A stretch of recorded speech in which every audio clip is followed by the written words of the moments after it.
Hello and welcome to Computology academy. और आज हम लोग डिस्कस करने वाले हैं कि कैसे अभी सरकार ने ये घोषणा की है कि आईटीबीपी के 7 नए बटालियन यहाँ पर बनाए जाएंगे, खड़े किए जाएंगे। और उससे अब चाइना की खैर नहीं। बहुत ये लोग कूदते रहते थे कि कभी डोकलाम का स्टैंड ऑफ हो गया, कभी पेंगोंग त्सो लेक रीजन में वहां पर झड़प हो गई।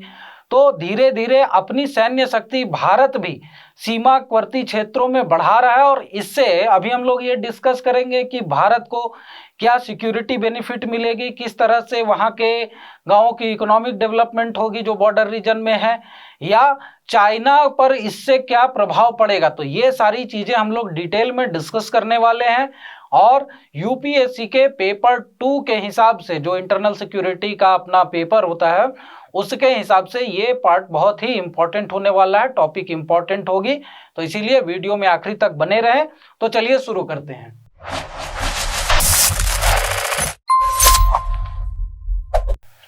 तो देखिए, सबसे पहले न्यूज में ये इसलिए है कि इस मुद्दे को ये अप्रूवल कैबिनेट से मिल गया है कि 7 नए आईटीबीपी के Indo Tibetan border police force के बटालियन बनाए जाएंगे।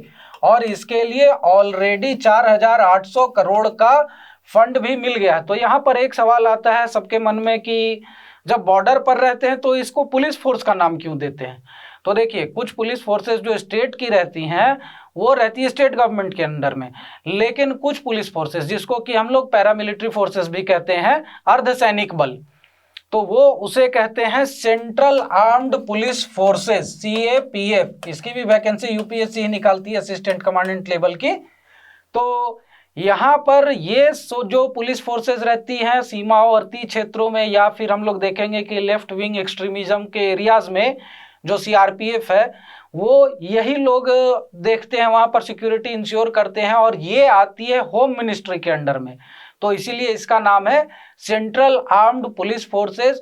और देखेंगे कि आईटीबीपी हो गया, या फिर सीमा सुरक्षा बल हो गया, सशस्त्र सीमा बल हो गया, ये सारे जो हैं हमारे अलग अलग बॉर्डर को अलग अलग देशों के साथ जो लगते हैं उनकी सुरक्षा सुनिश्चित करते हैं, वहां पर निगरानी रखते हैं कि कोई भी वहां पर इन्फिल्ट्रेशन ना हो, कोई गैर कानूनी गतिविधि ना हो। तो इन सब चीजों के लिए सीएपीएफ को डिप्लॉय किया जाता है। और जब एक्चुअल में कहीं पर लड़ाई छिड़ती है तब जाकर आर्मी और मिलिट्री जाती है वहां पे, अदरवाइज यही लोग हमेशा वहां पर तैनात रहते हैं। और लड़ाई छिड़ने के बाद ये लोग पीछे हट जाते हैं और मिलिट्री जाकर फिर मोर्चा संभालती है। तो ये हो गया जानकारी सीएपीएफ के बारे में। तो यहाँ पर ये अभी 7 बटालियन बढ़ाने की जरूरत क्यों पड़ी, तो उसका एक बहुत बड़ा मुद्दा है कि यहाँ पर सोशल डेवलपमेंट इंश्योर करना है जो हमारे बॉर्डर रीजन्स है वहां पर। तो वहां पर बॉर्डर रीजन्स में सबसे बड़ी इशू होती है सिक्योरिटी की, कि वहां पर सुरक्षा सुनिश्चित करनी पड़ती है, खास करके चाइना के तरफ से। उधर के आर्मी वाले आकर इधर लोगों को परेशान करते हैं कि ये चाइना का क्षेत्र है, ये है, वो है, क्योंकि अच्छे से डिमार्केटेड तो है नहीं हमारा बॉर्डर।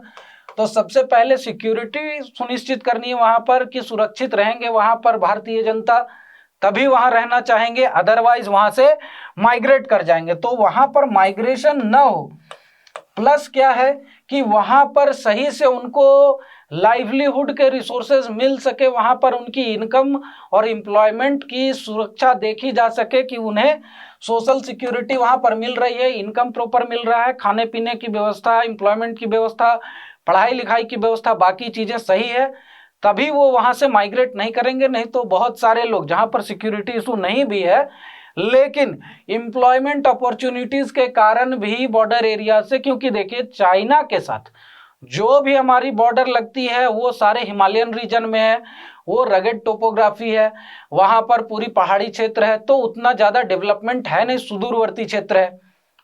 तो उसके कारण वहां से लोग क्या करते हैं, आउट माइग्रेट कर जाते हैं प्लेन्स के तरफ, या फिर ऐसे हिल स्टेशन की तरफ जाते हैं जहां पर उन्हें बेटर एम्प्लॉयमेंट मिल सके। तो उसी के कारण यहाँ पर माइग्रेशन ना हो, ये सुनिश्चित भी करेगी। कैसे करेगी कि जब इतने सारे बटालियन नए बनेंगे तो उनकी अलग अलग आउटपोस्ट बनेगी, अलग अलग कैंप्स बनेंगे, तो वहां पर एक इकोनॉमी डेवलप होगी। क्योंकि जब वहां पर आबादी बढ़ेगी तो डिमांड बढ़ेगा, मार्केट बढ़ेगा। तो एक तो वो तरीका हो गया। दूसरा क्या हो गया कि जब सुरक्षा वहां पर प्रॉपर तरीके से सुनिश्चित कर ली जाएगी तो वहां पर टूरिज्म एक्टिविटी भी हम लोग बूस्ट कर सकते हैं। ऑलरेडी देखते होंगे कि बहुत सारे लोगों को ये शौक रहता है हिल स्टेशन पे जाना, हिल स्टेशन पे जाना है, हिल स्टेशन में टूरिज्म की एक्टिविटी अच्छी रहती है। तो अगर वहां पर बॉर्डर एरियाज में, सारा तो हिमालयन रीजन में ही है, तो वहां पर टूरिज्म सही से डेवलप किया जाए तो भी वहां से माइग्रेशन कम हो जाएगा, वहां पर जो भी लोग रहते हैं उनकी एम्प्लॉयमेंट और इकोनॉमिक एक्टिविटी बढ़ेगी, वहां पर इनकम उनका बढ़ेगा। तो ये चीजें हो जाएंगी।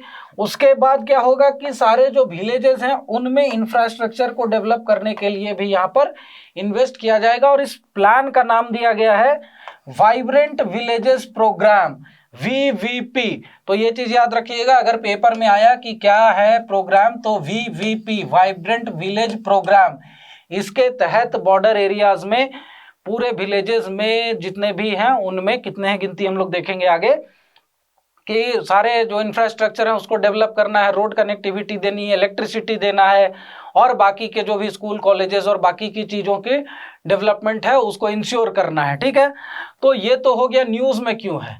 अब इससे इम्प्रूवमेंट क्या होगी हमारी बॉर्डर सिक्योरिटी की। इतने जो अगर हम लोग बटालियन रेज करेंगे तो उससे कुछ तो फायदा होना चाहिए, सिर्फ आबादी बढ़ाने से कुछ फायदा तो होगा नहीं, है ना। तो यहाँ पर देखिए, यहाँ पर रिक्रूटमेंट होगी 9,400 नए आर्म्ड फोर्सेस पर्सनल की ITBP में। तो अभी जो है टोटल नंबर लगभग 88,000 की है, वो बढ़कर हो जाएगी 97,400। तो इतने ITBP के पर्सनल्स, आर्म्ड फोर्सेस पर्सनल्स यहाँ पर चाइना बॉर्डर पर अवेलेबल रहेंगे। उसमें से कुछ छुट्टी उट्टी पे इधर उधर रहेंगे, वो बात की बात है। ठीक है, तो यहाँ पर ये सारे जो नए रिक्रूटमेंट होंगे इसमें से अधिकतर को डिप्लॉय किया जाएगा अरुणाचल प्रदेश में, क्योंकि इस तरफ से देख रहे हैं धीरे धीरे चाइना ज़्यादा एग्रेसिव हो रहा है, और सिंगात्से से न्यांगशी तक का उन्होंने रेलवे लाइन बना लिया है। उधर रोड कनेक्टिविटी उन लोगों ने पूरे बॉर्डर के अलॉन्ग डेवलप कर लिया, डोकलाम तक रोड बनाने जा रहे थे। तो इन सब चीज़ों को देखकर, प्लस क्या है अभी जो लेटेस्ट में तवांग में जो झड़प हुई थी, इन सब चीज़ों को ध्यान में रखते हुए यहाँ पर ये चीज़ किया गया है कि हमें नए और पर्सनल्स यहाँ पर चाहिए, हमें आउटपोस्ट की गिनती बढ़ानी है पूरे चाइना बॉर्डर पे। और इसके लिए 47 नए बॉर्डर आउटपोस्ट और 12 कैंपस ऐसे रहेंगे जो कि वहां पर आर्म फोर्सेस पर्सनल को स्टेशन किया जाएगा, जो कि रिजर्व में रहेंगे। आउटपोस्ट पर तो सबको नहीं भेज देंगे ना, कुछ तो कैंप में भी रहेंगे और वो बारी बारी से आउटपोस्ट पर जाएंगे और फिर वापस आएंगे। तो इस तरह से 47 नए आउटपोस्ट पूरे बॉर्डर पे और 42 स्टेजिंग कैंप्स वहां पर बनाए जा रहे हैं। और ऐसा नहीं है कि ये 2-4 दिन में ये फैसला हो गया और तुरंत इसको घोषित कर दिया गया। ठीक है, घोषित मुख्यमंत्री कोई और थे। तो यहाँ पर इसकी जो प्लानिंग है आउटपोस्ट की और ये सब चीज़ों की, ये जनवरी 2020 से ही चालू हो गई थी। तो लगभग आप लोग ये चीज़ समझ कर चलिए कि जो अपना झड़प हुआ था तवांग डोकलाम स्टैंड ऑफ हुआ, उसके बाद जो झड़प हुई पेंगोंग त्सो में, उसके बाद से ही भारत सरकार ये चीज़ समझ गई थी कि हमें यहाँ पर आउटपोस्ट की और जो अपने आर्म फोर्सेस पर्सनल हैं उनकी गिनती बढ़ाने की आवश्यकता है, और तभी से ये काम चालू हो गया था। इसकी घोषणा जब पूरा खाका तैयार हो गया उसके बाद अब की गई है। ठीक है, तो ये यहाँ पर इतने सारे पर्सनल्स जो होंगे 176 ITBP आउटपोस्ट हैं टोटल अभी फिलहाल, जिसमें कि 47 और जुड़ जाएंगे तो टोटल हो जाएंगे 213-14। ठीक है, उसके आसपास। और जो पूरा बॉर्डर लगता है उसकी जो हमारी दूरी है, पूरी लंबाई जो है 3488 किलोमीटर है, 3500 किलोमीटर के आसपास। ठीक है, तो इतने लंबे बॉर्डर को पूरा निगरानी रखने के लिए अच्छे खासे आर्म फोर्सेस पर्सनल की जरूरत पड़ती है। और उसमें से एक तो देखा जाए कि टोपोग्राफी भी ऐसी है, पूरा हिली रीजन है, तो एक जो बटालियन है, एक जो आउटपोस्ट है, उसके जो आदमी हैं वो ज़्यादा दूर तक निगरानी भी नहीं रख पाएंगे। इसीलिए यहाँ पर आउटपोस्ट की गिनती भी ज़्यादा रखनी जरूरी है। और यही सब सोचते हुए ये चीज़ किया गया है कि यहाँ पर आउटपोस्ट की भी गिनती बढ़ाई जा रही है, स्टेजिंग कैंप्स की भी गिनती बढ़ाई जा रही है, और जो बटालियन है उसकी भी गिनती बढ़ाई जा रही है। ठीक है, तो ये हो गया। अब इसकी जरूरत क्यों पड़ी? तो सबसे पहली जरूरत ये पड़ी कि यहाँ पर इफेक्टिव मॉनिटरिंग करनी है हमें अपने बॉर्डर एरियाज की। बहुत सारे ऐसे बॉर्डर एरियाज हैं जो अपने बॉर्डर है, वहां पर ये दिक्कत हो जाती है कि हम लोग वहां पर लगातार निगरानी नहीं रखते हैं, और उसके कारण क्या होता है कि कभी चाइना थोड़ा सा आगे बढ़ गया, कभी इधर उधर पोस्ट हिल गया, कुछ हो गया, तो भाई गड़बड़ हो जाती है, फालतू में मारपीट हो जाती है, ठीक है, लाठी डंडे चल जाते हैं। तो ये चीज प्रॉपर मॉनिटरिंग हो सके, इसके लिए वहां पर जो आर्म फोर्सेस पर्सनल है उनकी गिनती बढ़ानी जरूरी है। सेकंड चीज यहाँ पर क्या है कि जो अपने इंडियन और चाइनीज ट्रूप्स हैं, ये हमेशा से हम लोग देख रहे हैं अभी कुछ दिनों से कि कई एक जगह पर इनके बीच में झड़प हो रही है, चाहे वो तवांग हो जाए, चाहे वो डोकलाम हो जाए, चाहे पेंगोंग सो हो जाए, और छिटपुट बहुत सारे इधर उधर होते भी होंगे तो रिपोर्ट नहीं होती है। तो इसके कारण ये जो झड़प है, इसमें सबसे बड़ा एक मुद्दा क्या होता है कि चाइनीज लोग जो हैं उनका मन थोड़ा बढ़ गया है, थोड़े से ज्यादा एग्रेसिव हो गए। उनको लगता है कि हमारे इधर जो है जो मिलिट्री बिल्टअप है वो ज्यादा है, हमारी गिनती ज्यादा है, हमारी आबादी ज्यादा है, हमारा इंफ्रास्ट्रक्चर बेटर है, तो हम थोड़े से एग्रेसिव रह सकते हैं।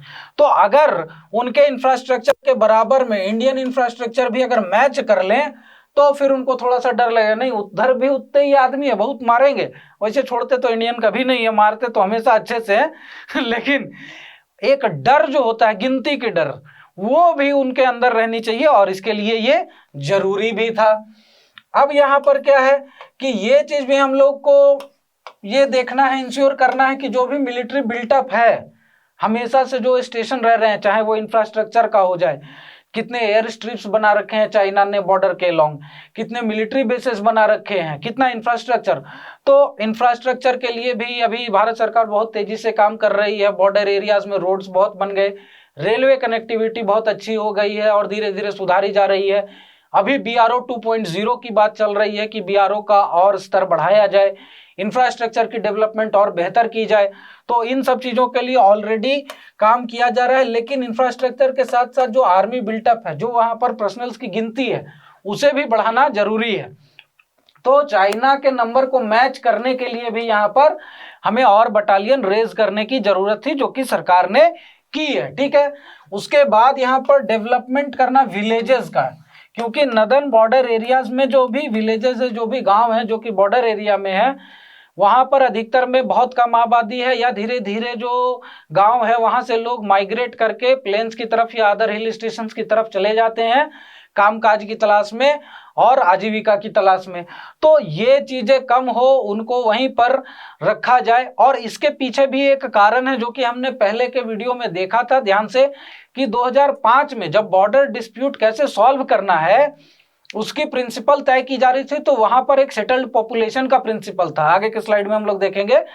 तो उस चीज को भी सुनिश्चित करना कि हमारी आबादी हमारे बॉर्डर के आसपास तक रहे, ताकि कल को चाइना ये ना कहे कि यहाँ पर भारतीय तो रहते नहीं थे, तो ये भारत का हिस्सा कैसे हो गया, या फिर ये ना हो कि हमारे आर्म फोर्सेस पर्सनल और ये सब चीजों से कुछ छूटे और धीरे धीरे वो लोग आगे बढ़ जाएं। तो ये चीजें भी नहीं होनी चाहिए, इसलिए भी यहाँ पर ये चीज इंश्योर करना जरूरी था। और इसके लिए बहुत एक अच्छा हेवी अमाउंट जो विलेज के इंफ्रास्ट्रक्चर हैं उनके लिए भी, कि वहां पर इलेक्ट्रिसिटी का, रोड कनेक्टिविटी का, बेसिक इंफ्रास्ट्रक्चर का, स्कूल्स का, टूरिज्म डेवलपमेंट का, इकोनॉमिक एक्टिविटी डेवलपमेंट के लिए, इन सब चीजों के लिए भी अच्छा खासा फंड एलोकेट किया गया है। तो वो आगे के वीडियोस में हम लोग देखेंगे। तो ये नीड क्यों थी विलेज के डेवलपमेंट की? विलेज का अगर बटालियन की बात हो रही तो बीच में गांव कहां से आ गया? कुछ तो कारण होगा कि बटालियन के नंबर बढ़ रहे हैं तो उसके साथ साथ गांव को भी जोड़ा गया है। तो पहला यही था सेटल्ड पॉपुलेशन का प्रिंसिपल, कि जब भी बॉर्डर डिस्प्यूट यहाँ पर रिजॉल्व होगी भारत और चीन के बीच में, तो उसमें कहां तक किसकी पॉपुलेशन सेटल्ड है, इसको भी एक प्रिंसिपल मान के कंसीडर किया जाएगा। ये तय किया था स्पेशल रिप्रेजेंटेटिव्स ने आपस में मिल बैठ के बात करके, चाइना के और भारत के। और चाइना इसी के तहत देखेंगे आप लोग कि बॉर्डर रीजन में बहुत जगहों पर बॉर्डर के नजदीक तक जाकर गांव बसा रहा है, लोगों को लाकर वहां पर रख रहा है, उनको एम्प्लॉयमेंट और बाकी चीजों की अपॉर्चुनिटी दे रहा है। तो यही चीज अब भारत भी कर रहा है और करना भी चाहिए, ताकि कल को ये ना हो कि चाइना कहे कि यहाँ तक तो आबादी थी ही नहीं भारत की। तो वो चीज इंश्योर करना जरूरी है। प्लस क्या है कि जो भी वहाँ की जनता है उनको इस चीज के लिए जागरूक करना और प्रोत्साहित करना कि आप अपने गांव में ही, अपने नेटिव लोकेशन में ही रहें, आपको बाकी की एम्प्लॉयमेंट अपॉर्चुनिटीज, लाइवलीहुड, ये सारा चीज यहीं पर मिल जाएगा। पढ़ाई लिखाई के सारे संसाधन यहीं पर मिलेंगे, कॉलेज हम यहीं खोल दे रहे हैं और कामकाज भी यहीं पर मिलेगा। आपको यहाँ से कहीं जाने की जरूरत नहीं है। टूरिज्म डेवलप कर दे रहे हैं, टूरिस्ट आएंगे, आप भी मजे कीजिए। ठीक है, तो ये एक चीज है, ताकि वहां पर जो सेटल्ड पॉपुलेशन का जो प्रिंसिपल है, घनी आबादी दिखेगी, अच्छे खासे कामकाजी लोग दिखेंगे, तो समझ में आएगा कि ये पॉपुलेशन बहुत पहले से यहाँ पर है। ठीक है, तो ये एक प्रिंसिपल इंश्योर करेगा। और माइग्रेशन बाहर कम करना है, इसके पीछे एक है क्या कि आप बैलेंस रीजनल डेवलपमेंट का कॉन्सेप्ट जानते ही होंगे। उसके लिए भी ये चीज इंश्योर करना है कि जो कुछ बड़े बड़े सिटीज हैं देश के, उन पे ज्यादा प्रेशर न बढ़े। तो इसके लिए क्या है कि जो भी लोग हैं उनको उनके आसपास के लोकेशन में, उनके विलेज एरियाज में ही अगर हो सके तो उनके नेटिव लोकेशन में ही एम्प्लॉयमेंट अपॉर्चुनिटीज मिल जाए, ताकि जो बड़े शहर है उसमें अननेसेसरी बर्डन न बढ़े पॉपुलेशन का। ठीक है, तो यहाँ पर फोकस्ड एरिया क्या है, इतनी बातें हम लोगों ने राम कहानी कह ली, तो कुछ तो फोकस्ड एरिया होगा, कितने विलेज, कितने डिस्ट्रिक्ट, कितने स्टेट, क्या है। तो टोटल यहाँ पर 2966 जो गांव हैं उनमें डेवलपमेंट इंश्योर किया जाएगा, उनके लिए फंड एलोकेट हुआ है। और उन्हीं में से कुछ विलेजेस में, कुछ गांवों में आउटपोस्ट भी बनाए जाएंगे। और ये जो पूरे 2966 गांव हैं, ये 19 डिस्ट्रिक्ट्स में पड़ते हैं भारत के। और यहाँ पर इनमें से भी 46 ऐसे ब्लॉक हैं, जो 19 डिस्ट्रिक्ट हैं उनमें से 46 ऐसे जो ब्लॉक हैं जो कि बॉर्डर एरिया में है, सीमावर्ती क्षेत्र में है। तो इन सब में आउटपोस्ट बनाने की तैयारी चल रही है, जो कि टोटल 4 स्टेट्स में पड़ते हैं। और ये 4 स्टेट्स यहाँ पर हैं, अरुणाचल प्रदेश, हिमाचल प्रदेश, उत्तराखंड और यूटी ऑफ लद्दाख, और एक है सिक्किम। ठीक है, तो ये 4 स्टेट और एक यूटी में टोटल ये सारे डिस्ट्रिक्ट, ब्लॉक या विलेजेस जो भी कह लीजिए, सारे पड़ते हैं। ठीक है, और यहाँ पर इंक्लूसिव ग्रोथ, क्योंकि सबसे बड़ी दिक्कत क्या होती है कि रोड कनेक्टिविटी और ये सारी चीजें विलेज एरियाज में, खास करके रगड टोपोग्राफी, हिली रीजन्स में, आपने देखा होगा कि अगर आप हिल स्टेशन में घूमने जाएंगे तो बहुत दूर तक चलते जाएंगे तब आपको एक आधा घर दिखेगा, वहां पर भी बिजली पानी की भारी दिक्कत रहती है।